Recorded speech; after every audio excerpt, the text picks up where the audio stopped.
Well, what's up, everyone? Welcome back to the All Things Croatia podcast. Steve Pavlovic, known as Pav, is a Croatian-Australian music entrepreneur.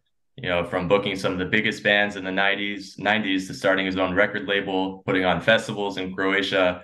He's done it all. And I'm going to read these opening sentences of an article that I found online because I think it's cool.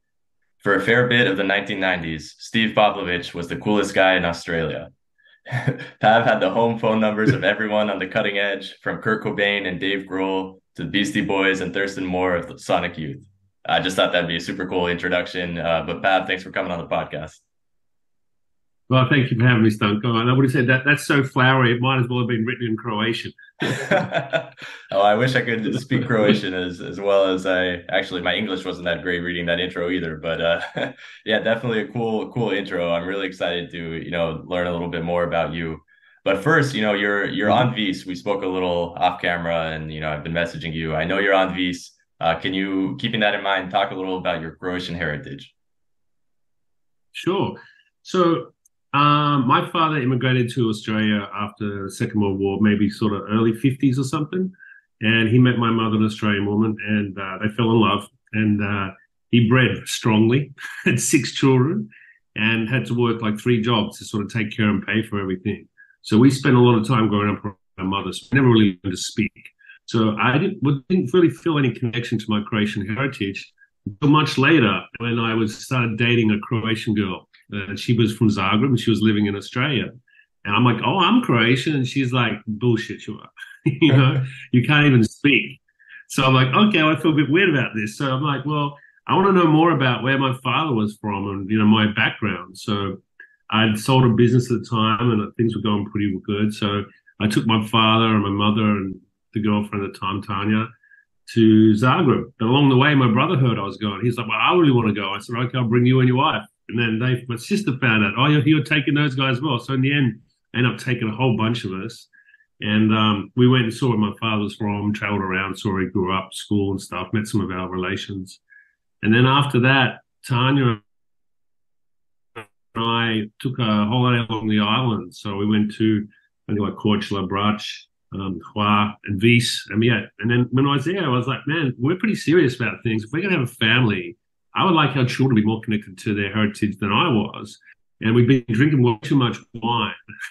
And I saw a house for sale. And I'm like, let's buy that house. So I ended up buying this impulse sort of house thing. And the following day, I kind of woke up with a hangover. I'm like, oh my God, what have I done? I've just bought a house 24 hours away from my house. This is the worst thing I've ever done. But it turned out to be quite possibly the best thing I ever did. And then my daughter was born a year and a half later. And so she's been coming every year since she was born.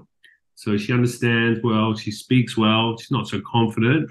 But yeah, so I feel like she's got a good handle on her heritage and it's given me the opportunity to spend a lot of time here.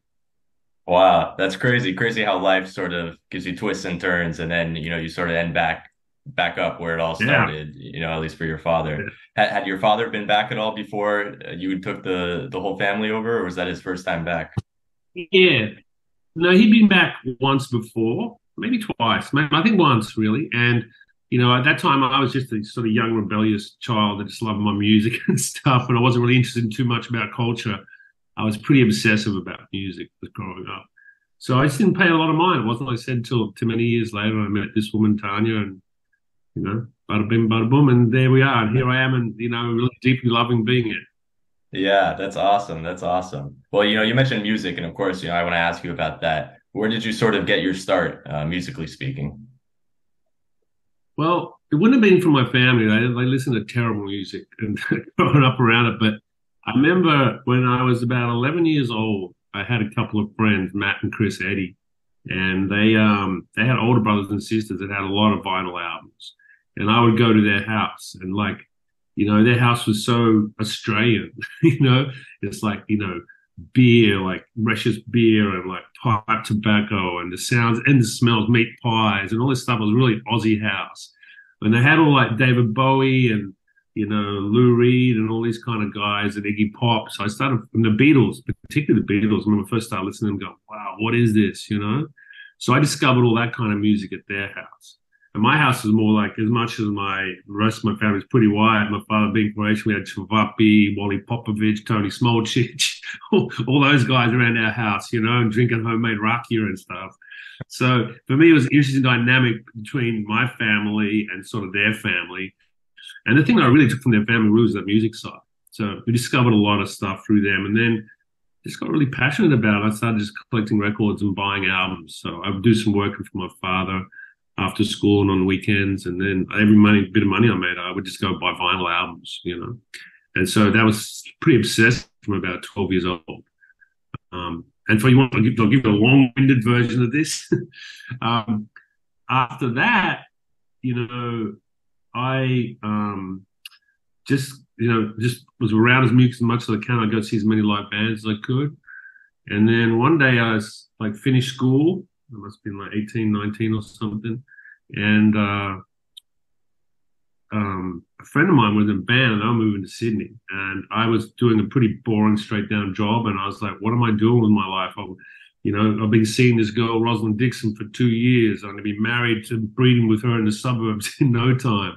And I had this sort of epiphany that I had to change my life.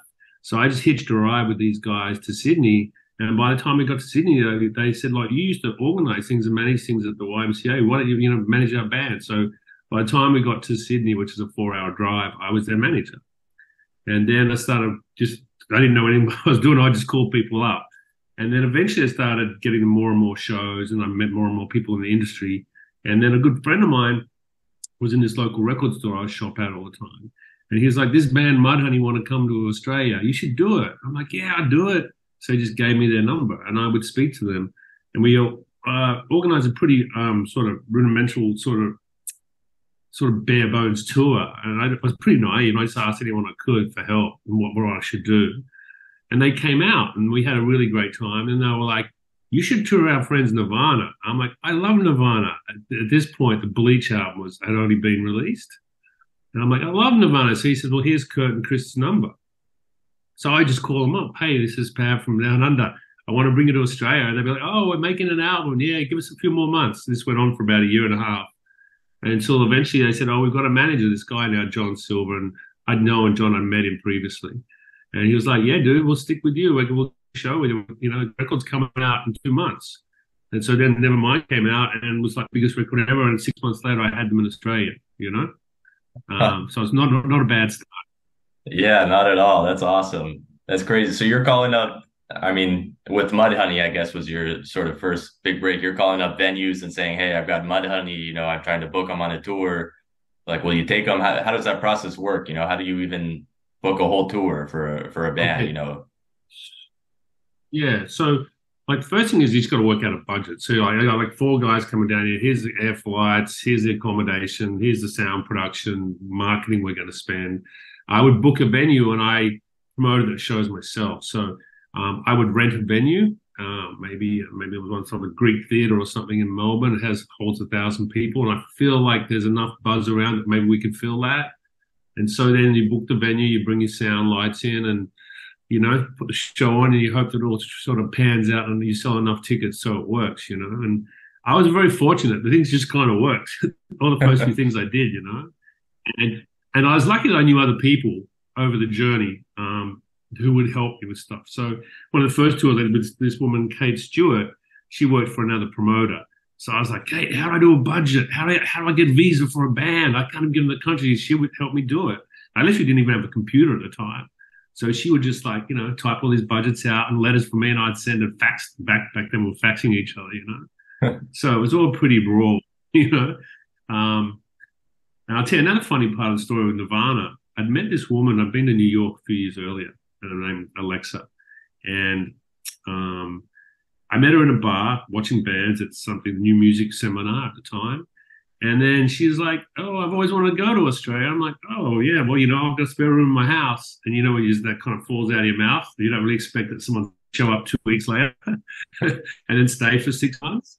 So she literally showed up and just stayed for 6 months. We became really good mates. And then she went back to America, was working for AT&T operators. And she's like, oh, I can give you this bogus calling card. It's just a number. So, and in those days, international phone calls were quite expensive, for me anyway. And we didn't really have mobiles. So I booked all the Nirvana's tour from a payphone on the post office box outside my house with his dodgy calling card. So I call him up, everything there. I just do it all there on the payphone while I'm sipping a juice. I'll just come off the beach, have a swim, and I spend 2 hours in the phone booth doing my business. It's like complete opposite of, today's day. You're in an office, you got the AC, you're in a suit. Maybe, I don't know. That's just how I imagine, but that's classic, Yeah, classic story at the yeah, payphone with Nirvana. Well, I want to yeah, ask a little bit about the guys. Everyone always wants to know about Kurt, but one thing probably a lot of the listeners know is that Krist, the bassist, was also Croatian, and yeah, I believe maybe even a few years during high school he moved back to Croatia somewhere near Zadar. Actually, I read that right, in one of my Croatian language textbooks that I discovered yeah. that. So I was wondering, did you guys ever talk about that?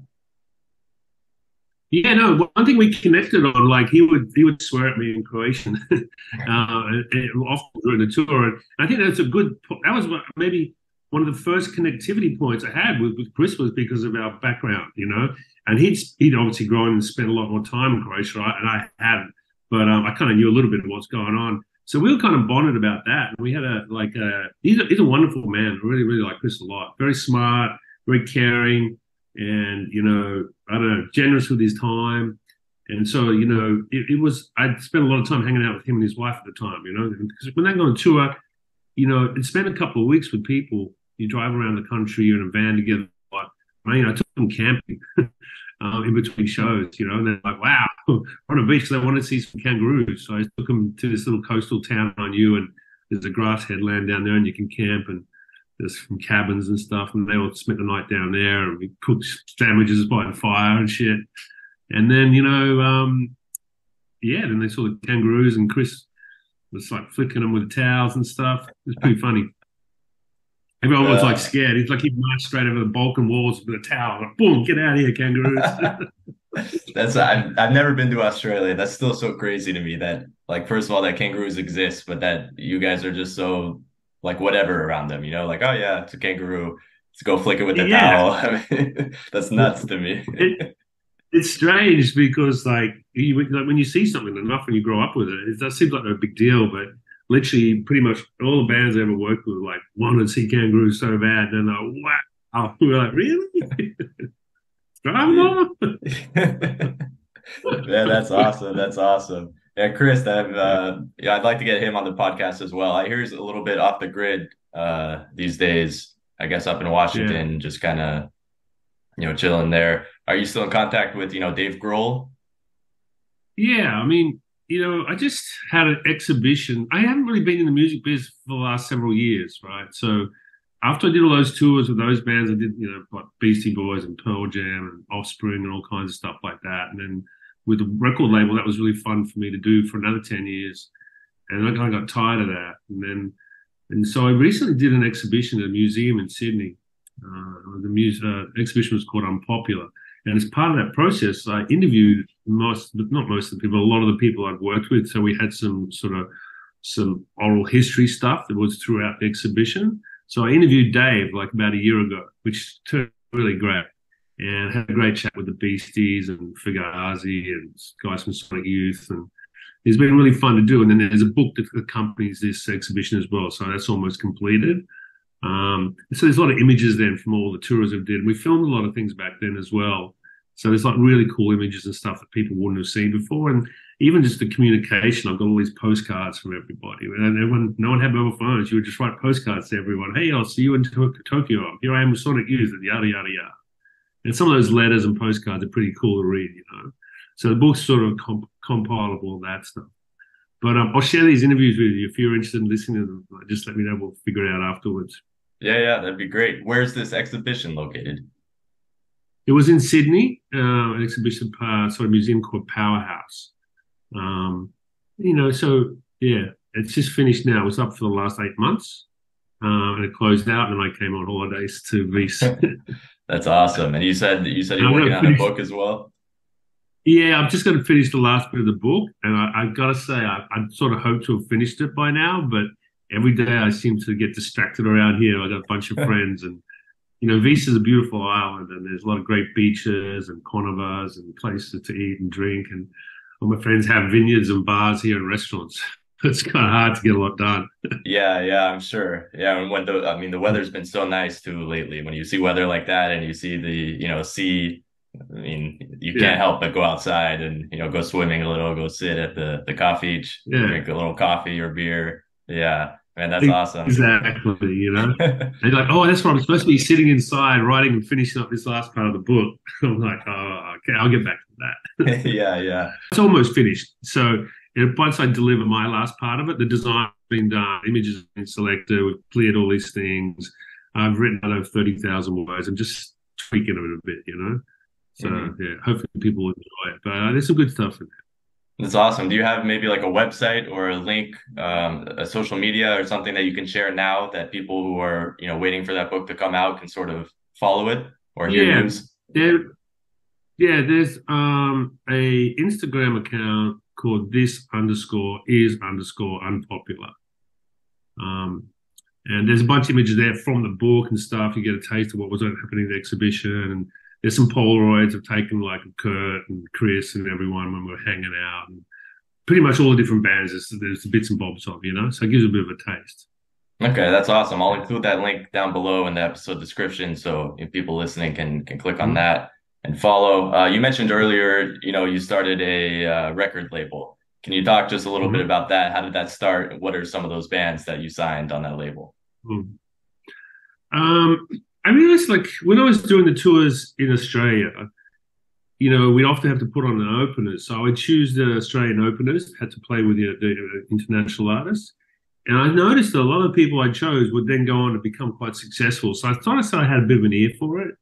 And then a friend of mine randomly from America said, listen, I got this guy, he's English, he's coming to Australia, he's going to be running EMI Records, he doesn't know anyone, would you have a coffee with him? I'm like, yeah, of course I have coffee with him, So we sat down and he got there and we talked about stuff and he's like, what are you doing with your tour? And I explained that to him.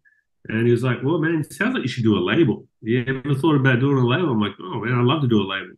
And so we just hatched this plan and I started this record company called Modular. And the first band I signed was a band from Melbourne that sent me a demo tape called The Avalanches. And then, they sent me a demo tape because they wanted to support one of the bands that I was touring at the time. So I signed them. I thought they were really great. And then I signed another band, The Living End, and this other kid, Ben Lee. And so the first record was by this band, The Living End, came out. We sold like 4 or 5 times platinum in Australia. So it did like really well. And then the second record was Ben Lee's record, and that went platinum. Then there's band The Avalanches. We went platinum with that one as well in Australia, but also it translated around the world as a top 10 in the UK. Sort of album debut, So I did real well. And then suddenly I'm like, wow, this record stuff's real easy. I should do more of it. And then, I signed some other local bands. One was the Presets, one was Cut Copy. And I licensed some international stuff. Another friend of mine called me and said, hey, listen, there's this guy, Jack Johnson, we know. He's looking for a label. Do you know any labels? I'm like, oh, Shelley, I just started a label a while ago since the last time I saw you. And she's like, oh, can I give him your deals? I'm like, yeah. So then I'm talking to Jack Johnson. So we signed Jack Johnson. And that did really, really well for us. And then I signed a band called Wolfmother and Tame Impala. And again, those things did very well for us globally. And I would license different, American artists and English artists. And we did some Klaxons and the Yeahs and all this kind of stuff. So I had a good dream run of that for 10, 15 years. It was a lot of fun, And at the time, I found promoting, it just became really a bit dull to me in a way. I felt like really, when I started out, it was like literally like, hey, here's Chris's number, here's Kurt's number, call him up. So I found it was really sort of personable, and I would work with people and, with them and their small time managers, small agents. But as that became really successful, I got big management companies, big agents.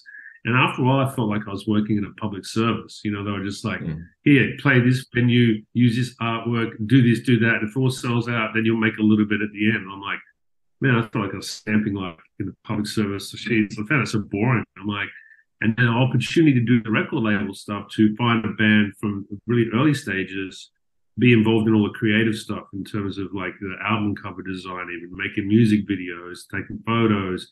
I found it way more sort of interesting and compelling for me creatively. So I enjoyed that a lot for like sort of 10, 15 years. And then I kind of got to the end of that too. I feel like maybe I've only got a 10-year concentration span, and then I need to do something new, you know? Uh-huh. So, and yeah, that's kind of where I am today, that looking for that next thing.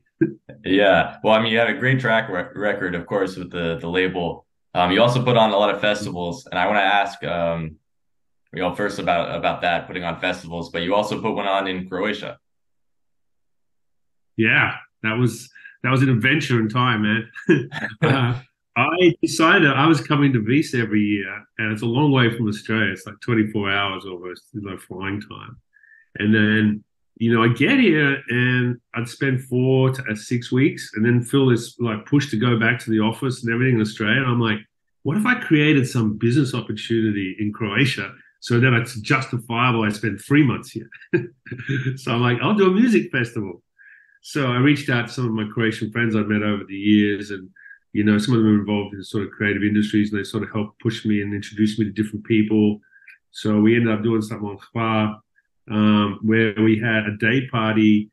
There's a little island just off Hvar called Yerevan, and a friend of ours, Marare, owns this with her family, had this island for a long time. There's like a nudist beach on it, so we just do like DJs on that beach there from 2 till 8 p.m. And then everyone would come back into town on the small boats. And then I was like, well, then you can have some dinner, and then you can like maybe go to a bar and shower, whatever, like really palmolo, super chill. And so then at 11 p.m. we would start the live bands in a little venue in town called Veneranda. And so we would have that from 11 to 1 a.m. And then we have the little, I think they're called barcaolis, these little boats, and the drivers, they would take us back out to another island, Carpe Diem, Stepanska. And, they would go to like 6 a.m. So there was 3 different sort of venues we used across the island, a few days. And, we had live bands like, Tame Impala, Nina Cherry, James Blake. And I had DJs like Too Many DJs, James Murphy, Mark Ronson. We had the Claxons play. I mean, a whole bunch more stuff I can't recall off the top of my head. But, I did that, and it was super great. And everyone had a really good, intimate experience because you spend a few days on an island. You're on a boat with the same group of people. You see them walking up and down the street, stay in the same sort of hotels. People had really good connections, and it was really friendly. It was quite small. We only did like about 1,000 people the first year. So then the second year I did it again, and it grew again to about 1,500. And then the third year when I was going to do it, I was involved in a legal matter in Australia. And then the judge set the court date for right when the festival was going to be. So I'm like, oh, stuff it. We'll just move it back to it was in June. I'm like, we'll move it to September. So we set a new date in September. We started marketing and telling everyone. And then I lost in the court, in the Supreme Court, first time around. And I felt really kind of hard done by. So I said, I'm going to take this to the Court of Appeal. So we went to the Court of Appeal, and they set the new date for when I moved the festival to. So I was like, you know what? I'm just going to deal with my shit here for a while. Let's forget about doing the festival in Croatia. I mean, it was kind of a luxury. It was super fun. I'm really glad I did it. And I met a lot of really wonderful people here too, Yeah, that sounds awesome. Would you ever think about, putting another one on? I don't know, man. I mean, when I've done things, I find like I've done it. It's kind of enough, I know I can do something, do it well. I'm like, oh, yeah, now what else can I do? So it's not really in my mindset, but, it's a difficult place. I think when you're trying to do something in a country where you live on the other side of the world is not so easy, I mean, I like the energy of it a lot. It was really great, and people had a really wonderful time. But I guess my head's just, I'm working on this documentary project at the moment, which is about music and stuff, very similar to the exhibition in the book. So maybe it's an accompanying piece to that. So hopefully that gets the green light and we get into that. But that's something I haven't done before, so I've got boundless energy for it. Like, wow, this is really interesting, The idea of putting on a show or doing concerts is, maybe not so interesting to me, So I've probably been to so many shows. Yeah, that makes sense, I guess. Well, yeah, I wanted to ask you, what does sort of the future look like? I know you're looking for a new project. It sounds like that documentary, as well as finishing the book, are sort of the next big things for you. Yeah. So, I'm trying to make a pivot into that sort of world. I've found that kind of interesting and got a few ideas I've been talking to people about. And there's sort of like 2 parts. If it's a documentary, I'm pretty sure it'll get picked up. It's pretty compelling. And then after that, there will be a second part to that as well. So, and then there's a fictional idea. So that's what I would like to do in a dream world. I'll have to see how it goes. But I found out that, you know, I didn't know anything about putting on a concert when I started doing it. I didn't know anything about putting out records when I started doing it. I just had a strong interest, a lot of enthusiasm for it, and a little knack for writing, landing in the right places. And I kind of believe it'll be the same with this. I tell Yeah. myself that anyway. You Well, know? yeah, that's the attitude you have to have going into things. You got to believe in it, and maybe a little bit of luck Yeah, sometimes helps, but definitely you got to have that confidence and go into things, thinking that you're believing that you're able to accomplish them. So, definitely wish you luck yeah. on that and looking forward to seeing the results of those. Couple sort of ending questions for you. Mm-hmm. First one is something that I've been asking all the guests that come on. What to you makes Croatia special?